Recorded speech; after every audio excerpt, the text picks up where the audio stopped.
Hey y'all, I know I said I'd make this like a day ago, but I was just having a really bad time the other night.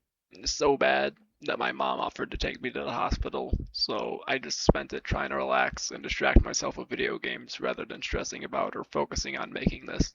But today I'll be talking about weed and how it was part of the many circumstances that derailed my life. I'm honestly really glad I waited though, because a certain someone from the comment section of my last video gave me a motivation boost, which helped me feel a bit better. Now, before I start, this isn't a "you should quit weed now" video. I have nothing against stoners or people who use weed. If you use it and it helps you, that's great. But I'm going to talk about what it did to me and why I believe I'm incompatible with it, as well as explain the traps I fell into and hope to help anyone watching this avoid.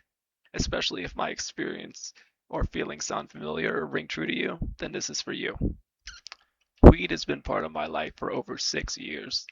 And while it started off helpful, in the end I feel it wasn't anymore and had to give it up. It's been over a week since I quit at the start of August, and I'd be lying if I told you it hasn't been a struggle. I started my journey how many people first start theirs, as a dumb kid trying an edible. If I remember correctly, the reason I wanted to try an edible was because I got a hold of some CBD gummies. And while I tried them and they were nice, I wanted the real deal. I think I was like 13, and all I remember from my first experience was that I completely just freaked out and was a nervous wreck. It wasn't a nice experience at all, and that right there should have been my sign not to go any further. I think your first experience with weed is indicative of what your last experience will be, or at least what your end game will reach if you never quit. After that, I started trying different ways to ingest it. I've done bowls, joints, bongs, wax, dabs, pens, specifically in that order, ramping my way up.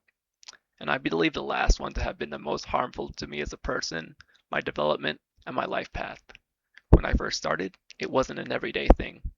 I occasionally smoked a bowl when my parents were away and I knew I could get away with it.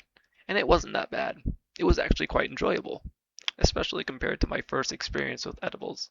It was a lot more laxed. I felt better about myself and more confident when I was high, and I have autism, so it helped me feel normal, or at least as close to normal as I could be. Joints were pretty much the same story, but were just easier to smoke, sometimes had a nice flavored paper, and lasted longer. I think I was at my best when I was just doing flour, although I should have been doing nothing at all. I tried edibles again many times after that, and I didn't have the same reaction I had the first time. I knew what to expect, so I was more prepared and didn't freak out. But god damn, do I remember them being intoxicating. I felt high throughout my entire body, and my eyes would literally sting from how red they got. At the time, it was a great feeling that helped me push my problems away. I had parents that constantly fought all the time, so being able to just pop an Eddie, put my headphones on, and sit at my computer helped me block it all out, pretending nothing was happening. It really made me feel like they were helping, but this was the first trap I fell into. Using weed to run away from my problems and ignore them was so detrimental to me learning effective coping skills and emotional management, especially for my developing child brain. Instead of learning how to process my emotions and work through hardship, I learned how to mask being high from my parents. Although my mom knew and was cool with it, and I really wish she wasn't, looking back on it, my stepfather was the abusive one in the household, so I learned to hide it from him. Because God knows what would have happened if he found out I was getting high, especially using his weed. So I never learned to face my problems. I instead developed the habit of pushing them down and numbing them, putting them to the side, pretending they weren't there. And weed helped me do just that. I wish I could slap the shit out of young me for being such a dumbass, but I know I can't change the past, and he probably wouldn't have listened to me anyways. The reason I am where I am today is because whenever I'd experience stress or any issue really, I'd use, causing me to never properly learn how to deal with it besides stoning my problems away. I remember when lockdown hit. I baked edible Oreos with my parents. They didn't know I was going to use them, and I snuck a few for myself. They were so strong that I went and laid down on my mom's bed and fell asleep almost immediately. I woke up so confused as to what happened, and I even woke up still feeling really high. I remember my parents getting a bong during lockdown too, and smoking out of that. It was smoother, but it wasn't largely different from any of the flower I had done before. After all, flower is flower, and no matter how you smoke it, you're generally going to get the same effect. But that's where wax came in. I got a wax pen during lockdown, and I would go to a nearby park by my house that was by a lake and just hang out in nature and smoke shatter out of it. It was a lot stronger than flower, almost like a portable edible, but it was much more of a head high than a body high, which is what edibles were for me. It was honestly incredibly relaxing. I had my own spot with a view of the water that was away from the rest of the park and well hidden. No one would catch me smoking, so I didn't have to worry about that. I was still enjoying it by this point, and still think I could have turned back or stopped at that point, and it wouldn't have grown more harmful to me than not knowing how to manage stress without it. I still could have undone that damage, especially with how young I was. It wouldn't have been the end of the world to learn that essential life skill a smidge later than the rest. It also wasn't an everyday thing yet. The next thing I tried was dabs, and this is where things took a turn for the worse. We had to move a little bit into the lockdown, into the trailer I live in now, and I started doing full-fledged dabs. They literally made my head spin at first, but eventually I got used to them, and I started to do them daily. It became routine. It felt like a normal part of my life. This was the second trap I fell into. If this sounds familiar to you, or if you're anything like me, weed should never become a part of your daily routine. I started to do all my hobbies while high. I would dab before I go to school and go to school high, but because I had learned how to mask it, well, no one would notice. It was at this point where I started developing OCD from the paranoia caused by weed and other factors. Although it helped me relax before, I think smoking it at such high concentrations and doing dabs was a turning point where it became directly harmful to me. My OCD started off as hair pulling, which my teachers noticed and were worried about, and eventually I ripped out enough to cause a huge bald spot in the middle of my hair. That eventually stopped. The hair grew back, but it developed into a full-fledged crippling contamination OCD that followed me throughout my entire high school experience and follows me to this very day, exacerbated by the COVID pandemic. Now I can't touch or do anything without exhausting preparation and cleansing before and afterward. I'll make a separate video about OCD because I want to go into further detail on how that destroyed my life as well. But that's for later because I don't want to go off on a tangent and derail my thought process or flow of this video. This video is about my experience with weed and I'll try to keep it that way. Next came carts. I got a pen when I was still in high school, and I think this is where it really fucked my shit up. This was the third trap I fell into: extreme accessibility. Weed became more accessible than ever, with virtually no prep work at all. All I had to do was keep my pen charged, full, and clean.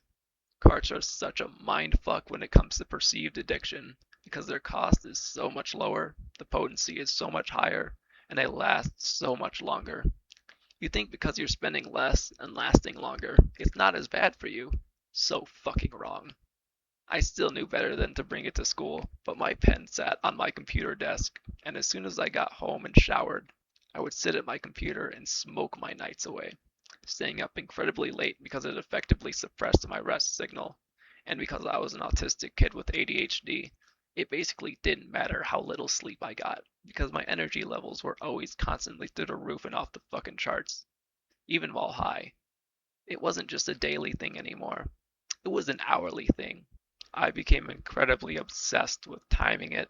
I would wait till the 57th minute of an hour, put a song on at exactly 30 seconds into the 57th minute, and inhale 45 seconds into the song. Then hold it until the hour changed, so usually for like a whole minute and 30 seconds. What I didn't know at the time was that that didn't get you any more high. And even after learning such, I still did it every time out of pure habit and just because I could. I'm stubborn, very prone to building habits, and terrible at changing them. Stressed? Get high. Parents fighting? Get high. Hour changing? Get high. That's also ruined my experience of listening to music. I can't even listen to music anymore without wanting to get high. I mean, I still can, but I just get that urge, you know? The fourth trap I fell into was a I'll quit when X happens in my life sort of attitude. I told myself I wouldn't need it one day. Once I was happy, had a girlfriend, whatever bullshit cope my mind came up with for me to tell myself, I'll quit eventually, but I'm fine right now where I am. I'll quit once my life is better. Your life will never get better if you have this attitude about any addiction or vice. Weed decreases your threshold for entertainment and increases your ceiling for tolerating boredom. So it made me feel okay with not moving forward with my life and effectively doing nothing every day. The point where I realized I needed to quit, it was too late, and the damage had already been done. I'm still a contamination OCD maniac who has to spend like 30 minutes cleaning my computer desk setup before I could sit down and do anything. I commonly overthink myself into paralysis, and because I did all my hobbies while high, trying to enjoy them now is incredibly difficult and something I will need to relearn. My brain's reward system is also basically fried at this point. I do things that would normally make me feel good about myself or like I've been productive, things my brain would have generally given me a pat on the back for, but nothing happens anymore. I know this won't all go away just because I put down the pen, but I hope I could slowly start to heal. It's not physically addictive, but habitually. When you don't do it, your brain throws a hissy fit over not fulfilling your routine. I quit cold turkey. I didn't wean myself off of it, and I know this isn't a good way to approach quitting, but I have a bad habit of trying to tackle everything at once. I've never been able to properly face myself, so it's all or nothing for me. I have no support system. The temptation is even still there. All I did was move it to a separate table so it's not constantly in my sight and in reach while sitting at my desk. I keep it clean as an option to be able to go back to it, and because I'd feel terribly guilty just throwing away one of my own possessions. And honestly, the biggest thing pushing me towards relapsing is my own mother and how she treats me. She's an incredibly toxic and unreasonable person, always starting conflict, picking on me for every little thing, and always twisting what I say to further her own bad treatment of me. Today, she asked me if I'm quitting alcohol too. I barely ever drink. And while I answered the question, I also asked why she asked that, as I'm not addicted to alcohol, nor has it ever been a problem for me. I don't drink regularly, and in fact, barely ever do so. I don't think my little 110-pound body would be able to handle that. I guess she perceived this as some sort of personal attack, said I'm interrogating her, when my only crime was wondering why she asked me this seemingly random question. Of course, this devolves into her usual petty, pissy pity party, and she becomes incredibly hostile for seemingly no reason. I'm so sick of her projecting her own feelings onto me and always starting meaningless conflict. The stress she puts on me makes me want to go back to smoking. I wish I could get away. I really do. But I'm stuck in this shithole of a house with her until I'm mentally well enough to be able to sustain a job and move out. Whenever I get the temptation now, I just have to keep telling myself that it's a temporary solution that does nothing but push the horrible thoughts and feelings down and leaves me in a deeper hole than I started in. It's how I'd cope with so many of my feelings, and now I'm left with no healthy strategies. So I've basically been brute forcing this just to power through. I really want to just be numb again. But one of the big reasons I quit is because it wasn't making me feel as numb anymore. And all my negative thoughts and emotions would bubble up to the surface no matter how high I got. It basically just wasn't helping me anymore. I believe modern weed is way different than it used to be too.